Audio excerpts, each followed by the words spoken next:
La vieille dame sort tous ses bijoux et trésors pour les échanger contre de la nourriture avec l'homme.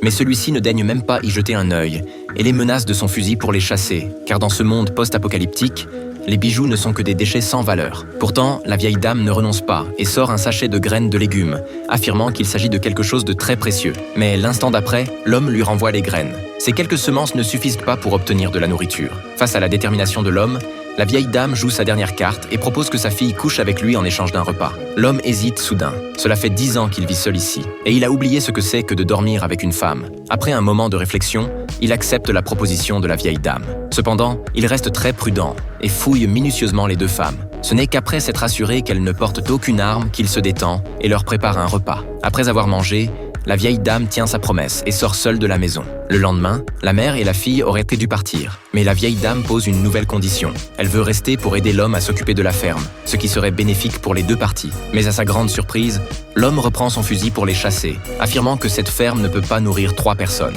La vieille dame n'insiste pas et se lève pour partir.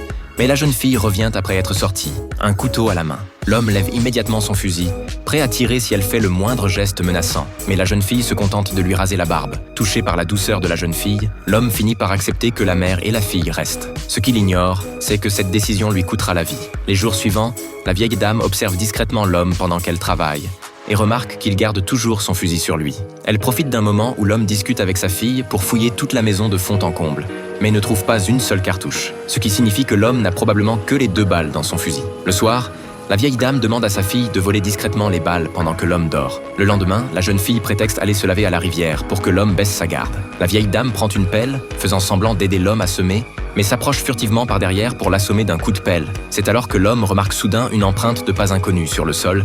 Il comprend instantanément que la jeune fille est peut-être en danger et court vers la rivière. La vieille dame, inquiète pour sa fille, le suit précipitamment. Effectivement, la jeune fille vient juste de finir sa toilette quand un homme l'attrape. Quand ils arrivent au bord de la rivière, ils ne trouvent qu'une chaussure de la jeune fille, sans aucune trace d'elle. L'homme remarque que certaines branches le sont cassées et voit des empreintes au sol. Il suit ces traces jusqu'à une prairie où il comprend que l'agresseur se cache probablement dans les environs. Il s'accroupit rapidement pour sortir les balles de sa poche et se préparer au combat. Mais il découvre alors que les balles ont disparu. À cet instant précis, il comprend que la vieille dame l'a piégé.